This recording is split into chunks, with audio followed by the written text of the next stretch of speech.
So we'll start our more in-depth look at the development of the gut with the foregut, which I think makes excellent sense.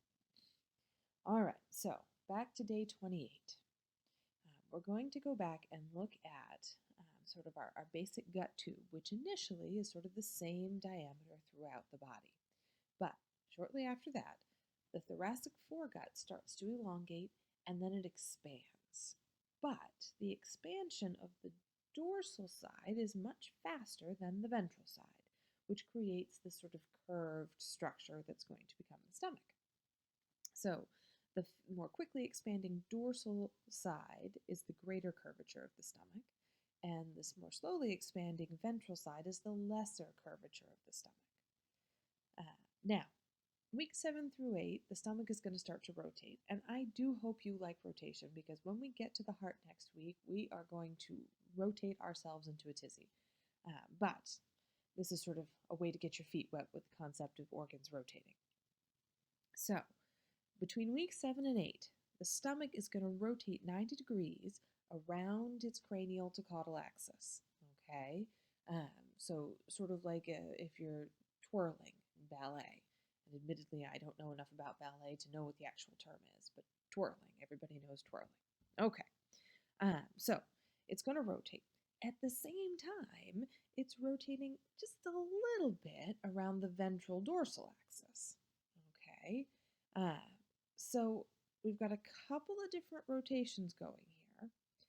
And after the rotation, the duodenum, so that sort of early part of the small intestine that connects the stomach to the small intestine, the duodenum is going to be on the right, pushed against the dorsal body wall, and it's going to adhere there, making it secondarily retroperitoneal. After rotation as well for the stomach, the greater curvature of the stomach is going to be on the left side, and the lesser curvature will be on the right side. And that puts the stomach into its final position. And I think I once again forgot all my boxes. Okay. So, next up, the liver and the gallbladder. So the first picture here is just meant to give you a rough idea of where these things are and what they look like. So you can see the liver there, large brown structure with the little green gallbladder sort of sitting underneath it. And then the pancreas, which is yellow and underneath both of those. And we're going to talk about how all those things come to be. Now, by way of background, your liver is actually the largest gland in your body. It is a gland, just a very big one, and it's subdivided into two lobes, two primary lobes. It's further subdivided, but we're not going to worry about that. But it has a left and a right lobe. Okay, so going for more detail here. The start of liver development begins with the formation of this hepatic plate, which is derived from the duodenum. And as you'll see, a lot of these accessory structures are derived from the duodenum. But what's called the hepatic plate forms on the ventral side, so the sort of stomach side of the duodenum. And then cells from this plate differentiate into heptoblasts. And from heptoblasts, we get all the other sort of liver-specific cells of the body. So heptoblasts can differentiate into hepatocytes, bile canaliculi, and hepatic ducts. Now, the hepatocytes are your main liver cell type. And remember, the liver is a gland, so it's going to secrete things. And the hepatocytes are what produce those secretions, and that includes certain sort of metabolic regulators and then bile, okay, which is going to be critical to digestion. Now, your bile canaliculi accumulate that bile and store it, and then it drains into the hepatic ducts, which are formed by merging the bile canaliculi. So they all merge together to form the common hepatic duct. And that then joins with the cystic duct, which comes from the gallbladder, and they together form the common bile duct, which then empties into the small intestine, producing bile that helps you digest your food. Now, the rest of the cells of the liver, the supporting stroma, the other sort of non-liver specific cells like blood vessels and neurons and the other things that you need to have in there, they're derived from a couple different structures, the septum transversum, the splanchnic mesoderm, and then the endothelial precursor cells. So they have multiple derivatives, which would make sense because there are multiple different kinds of tissues. Now the gallbladder also buds off from the duodenum, and again, as we talked about, it connects to the common duct from the cystic duct. Okay. Now, on to the pancreas. So with the pancreas, Again, buds off of the duodenum, this time the dorsal side, and that structure is called the dorsal pancreatic bud. Um, Additionally, there's a ventral pancreatic bud that buds off of the ventral duodenum. So even though as an adult you really only have one pancreas, it starts out as two separate structures. Now, within these two pancreatic buds, you get the formation of microlumens. A microlumen is exactly what it sounds like, a very small fluid-filled space. So these little fluid-filled spaces form within the pancreatic buds, and then they're all going to merge. And as they merge, they form this sort of common bile duct, okay, that sort of runs the length of each pancreatic bud. And that all merges to form the pancreatic duct, which is going to send bile again into the duodenum to help with digestion. Now, again, we're going to rotate again. So the rotation in this case is going to bring the two buds together so that they can form a single pancreas. But the ventral pancreatic bud and, for what it's worth, the mouth of the common bile duct are going to rotate posteriorly. That brings the pancreatic buds together where they will fuse, and then the pancreas itself will then be abutting the dorsal body wall where it will fuse with that, making it secondary retroperitoneal. So again, this is a gut derivative. It's derived from the duodenum, which is derived from the original gut tube, but it's not going to end up inside the peritoneal cavity.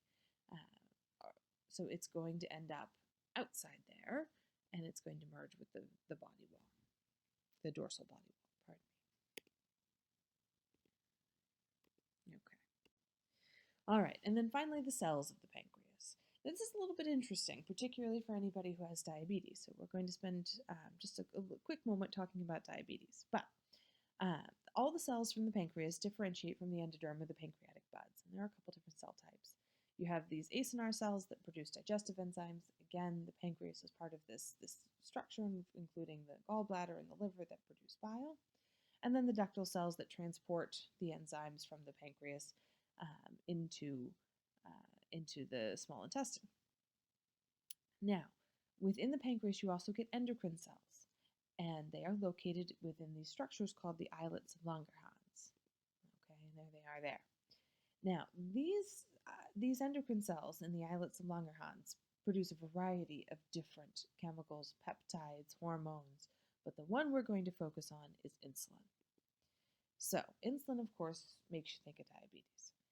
Insulin is the chemical that forces your body or triggers your body to absorb sugar. So it tells the cells within your body it's time to take up sugar. We have too much in the blood. Let's take it out of the blood and either put it into the cells for their use or store it in the liver. Okay. Now, there are a couple different ways this process can fail. The first is type 1 diabetes, also called juvenile diabetes, although you can get it as an adult. In this case, your endocrine cells in your pancreas can no longer make insulin, either due to damage or to some process we don't entirely understand.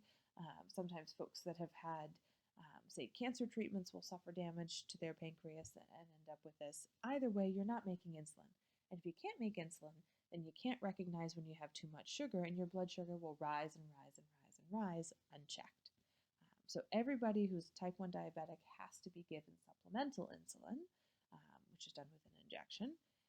There are some interesting sort of treatments on the horizon that might solve this problem, but for the moment, you're either giving yourself injections of insulin at regular intervals based on your carb intake, or you're on an insulin pump that sort of monitors these things for you up to a point. Okay, people who are on pumps still have to adjust their dosing based on changes in their diet. Now, this is all very different from type 2 diabetes. This is the more adult onset age and lifestyle kind of diabetes. Also the diabetes you can get when you're pregnant, gestational diabetes. And if most women who have gestational diabetes, it will resolve by the end of or after their pregnancy. It resolves with delivery, to be honest. It's not going to go away on its own in the middle. But if you stay diabetic after the pregnancy, it's type 2 diabetes. At any rate, in this case, your cells have stopped responding to insulin. And this is a progressive condition. So initially, there's probably some response, and then less and less and less and less. So initially, some people with type 2 diabetes may be diet controlled. And if diet is your primary issue, that might actually solve your problem.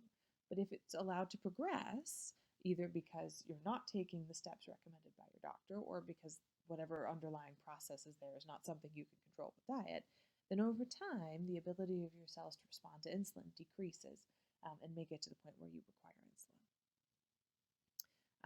So that's sort of diabetes in a nutshell. The other thing I wanted to point out while we're talking about the pancreas, and this a little bit outside the scope of this course, but I thought worth mentioning. People with cystic fibrosis, particularly if you have sort of the classic to severe form of cystic fibrosis, may be pancreatic insufficient. So for anyone who doesn't know, cystic fibrosis is primarily a lung disease. And I'm sure you'll go over in glorious detail exactly how all that works in other classes, but it's a lung disease. It's an ion transport disorder. The mucus in the lungs is not the appropriate consistency. You get infections, you're sick all the time, you have trouble breathing because it's thick and difficult to move, that mucus. But some people also have pancreatic insufficiency. And if you're not producing biles and digestive enzymes the way that you're supposed to, then you can't digest your food the way that you need to. And even though you may eat the right amount, you're not going to get the proper nutrition from your food.